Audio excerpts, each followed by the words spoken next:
Hey, what's up guys? It's a beautiful morning and we're smoking barbecue today. That's right, Saturday, the weather couldn't be any better, and I'm doing a brisket experiment. Let me show you. 2 briskets, one's whole. This is a very small brisket. I think it was like a 9-pound brisket. So this brisket's small to begin with, and this was like a 10-pound brisket that I had the idea. I have never done this before.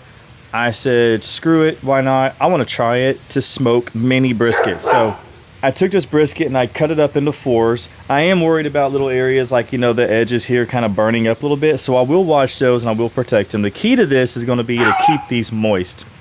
This has to be moist because they are smaller. I don't want them to dry out. So I'm probably going to wrap them a little bit sooner. And I will definitely put, you know, tallow on them when I wrap them. I will wrap them individually, but I'll probably want to wrap a little bit sooner. We're just going to watch it and I'm going to smoke it on low heat.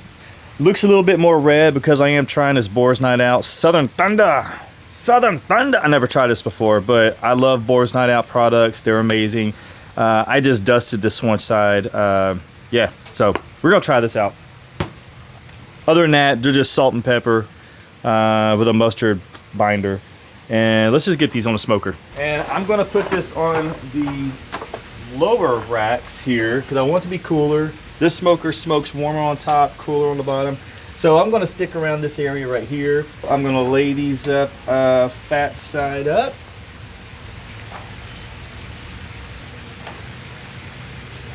Actually,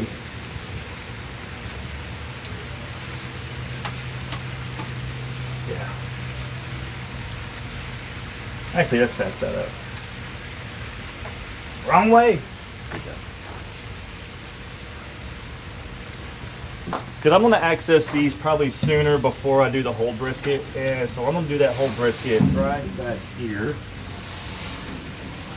Towards the back. I'm just going to throw that grill right back there.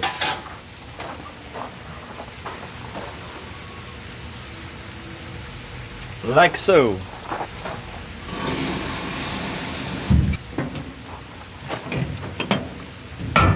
So when this is all said and done, I could have 4 dried up pieces of crap. I hope not. I hope it works. But it'll be nice if I do have a little miniature brisket with a point in the flat. If it doesn't, worst case, I'm going to slice them up. I'll make them into brisket burn ends. So it's kind of like a fail proof. I'm sure it'll probably smoke faster. But again, I've never done this. I've only smoked whole briskets. I've never separated a flat from the point and smoked them individually. So I don't know, I'm just experimenting. But I'm thinking in my head, the key to this is keep that brisket moist. That's going to be the key for it drying out. But it should smoke maybe a little faster as long as I keep the temperature lower. I don't know. We're going to try it. Guinea pig time. And as I said, I am smoking with post oak. Still haven't got a bed of coals yet, but I went ahead and just put that. I want the smoker to be pretty cool as I'm throwing my brisket on right now. Kind of almost like cold smoking. So again, I'm just going to check this fire.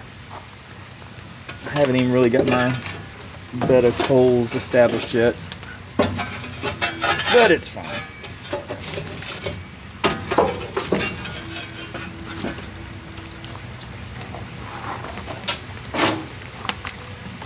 Small, clean burning fire. You got to make sure you're fully combusted. If not, sometimes on a smoker, if you have a chunk of wood and it might roll off the side of your firebox, this could be a smaller smoker too.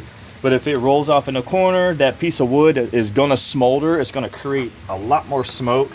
So I'm gonna just watch my stack because I want my stack to burn clean. As we can see right here, I mean, that stack is burning pretty clean. I do see with the little, yeah, I see very faint any smoke, just a little bit of smoke coming out. So that's perfect. You know, that's all you do. You wanna watch your stack when you're smoking. If your stack is super smoky, that means your firebox is not burning clean.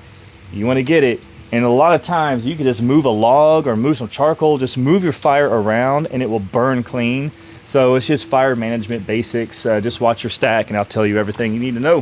So I've been playing around back here trying to like just reorganize my whole cooking area because it's I don't know, like I made this gravel pit when I first, you know, built this out because, well, first of all, it's a heck of a lot cheaper. This was just grass. And but I kind of do wish I did have this as a concrete slab, but yet the gravel is kind of cool. Just feels very, I don't know, feels like a very cool little barbecue area. But I did put my M16 back here, which I did cook on. I smoked I smoked a pork shoulder on here in my last video, and man, I mean, look at this. Look at how much charcoal is just left just by closing up the vents on this, because the airflow on this pit is so freaking crazy. I love it. I love it. I love it.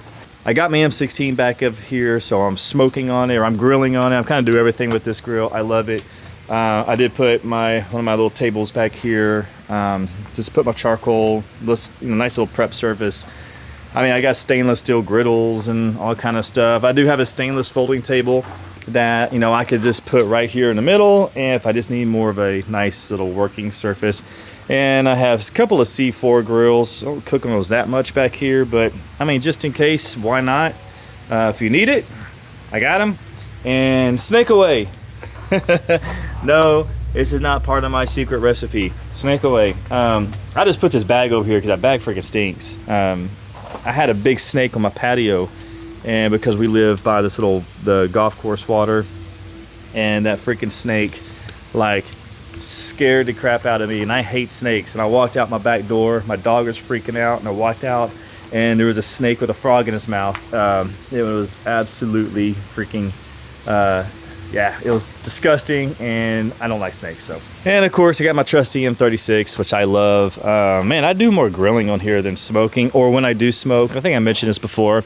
A lot of the times when I do smoke on this pit, I am just using this the Firebox over here, and just kind of putting my food to the left and just smoking that way. More just like indirect cooking, I guess you could say. I haven't used a Firebox on this pit in some time, but here is the Firebox. But I haven't used it in a while. It's been neglected, because anytime I'm doing any big smoking and stuff, I'm just firing up this bad boy, and you know, I don't know. I usually get to the point where I'm not really smoking one brisket anymore. It's usually a few of them. And then I got my post oak here. Yeah, I don't know. I'm kind of looking at other stuff to do. Like, I don't know. I'm thinking about putting maybe like a privacy wall, like on the, I don't know, something to do, something in the background here, just to kind of close this up just a little bit. And I could hang maybe some more lights and some planters or something. I don't know. I'm gonna spiffy this place up a little bit, and I just don't know what to do. Maybe add some more lighting and stuff, but I don't know. I need a TV back here. Just to check my temperature right now. I mean, just to show you how that's, you know, I'm 300 degrees up here, a little over 300 on a very, very top rack. Then I go 250, 225. I got my brisket set on this rack, which is right under 200 right now. And then the lowest rack is over, a little like 160. This actually starts to get a little bit closer in temps as the smoker gets hot. As the steel warms up, it kind of does regulate a little bit more evenly, but you know, there's about 20-degree difference from top to bottom, or maybe sometimes 15 to 10. If I do close this up a little bit, so this is my Firebox cap in case it rains and stuff. So, but wide open, this thing burns super clean. But if I want to close it off, I could just, you know, put this on top like that. I could slow it down if I want to control the temperature on this pit a little bit more without just still using a fire. If I want to create more smoke and make it smolder just a little bit and want to see more smoke coming out my stack, I'll put this on, I'll close this off a little bit, and then I can create a little bit more smokiness in the pit if I want to. No guys, I do have a bathroom in my house. That's just beef tallow warming up. So these briskets have been on about a couple of hours. I'm just going to check to see what that bark is looking like. And it's looking good. Looking good. Got the full brisket in the back. These are looking pretty good. I'm going to a little bit more bark on it. See, it is curling, so I do want to watch that. Yeah, so, but when I do wrap these, I'm going to put a lot of tallow, keep it really, really moist, and we're going to see what happens. Yeah, let's wrap these things. I got my beef tallow. Boom. Bark looks good. Bark looks good. Nice. Got a little crisp to it. Let's take this tallow. I'm going to really get this paper nice and wet. Or moist, I should say. Let's get that nice and moist. All right, let's get a little bit on top.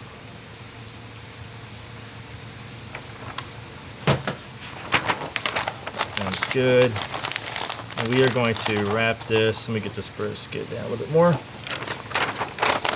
We are going to wrap this really tight. And then when I put this back in the smoker, I'm actually going to put a little bit more tallow on the paper.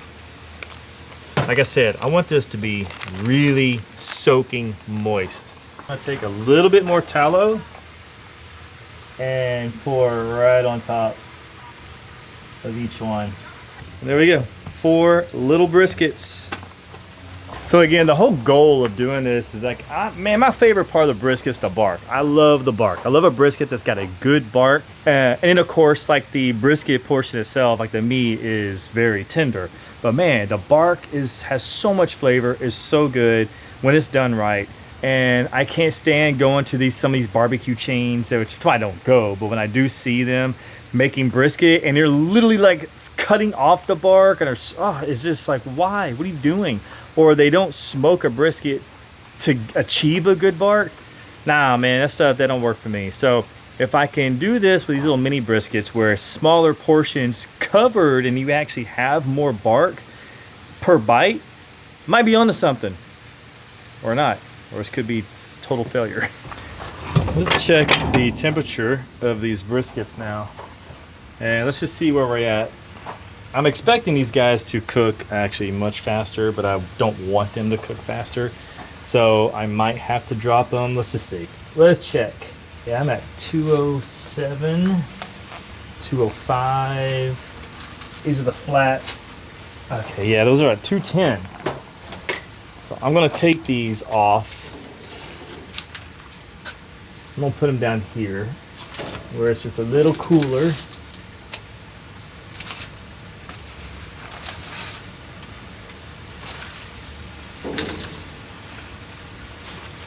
All right, now let's check this brisket that's just chilling in the back. This guy, yeah, he's at 160 in the flat, 180 in the point. So I'm gonna let it cook. I just want to get those other ones because they still feel a little tight, so I want them to loosen up. And I'm gonna keep them low a little bit longer, and then we're gonna take those off and let them rest. There's one.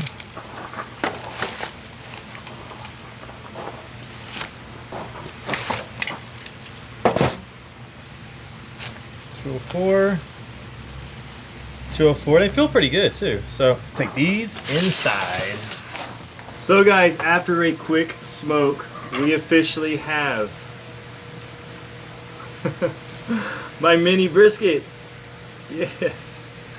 Yeah, so as you can see, I got 4 small briskets that this was one brisket that I cut up into 4 sections, and I smoked them, seasoned them individually, and they are freaking perfect. And I was really worried about it getting really dried out too much, but it feels really good. Like it's got some jiggle to it. This part seems a little hard, but we're just gonna kind of slice into it. See what it looks like.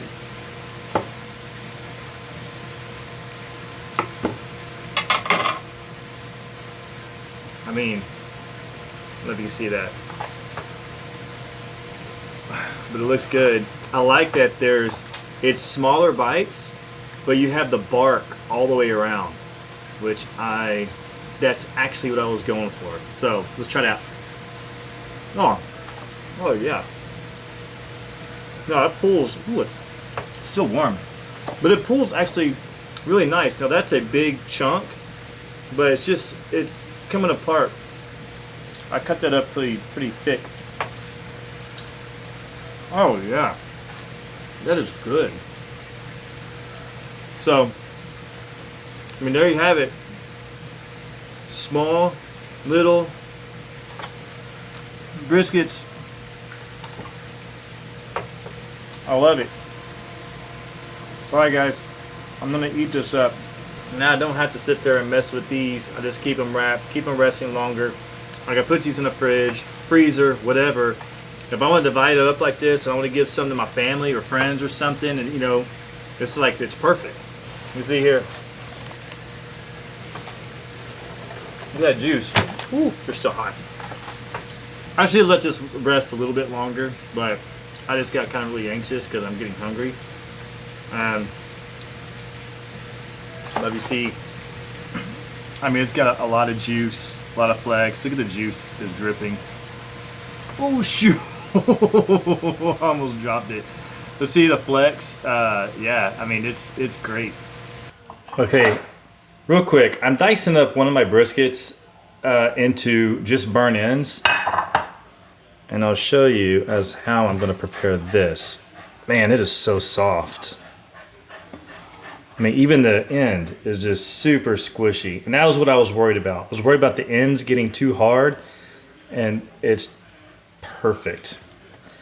So let me put these in here. I mean, look at that.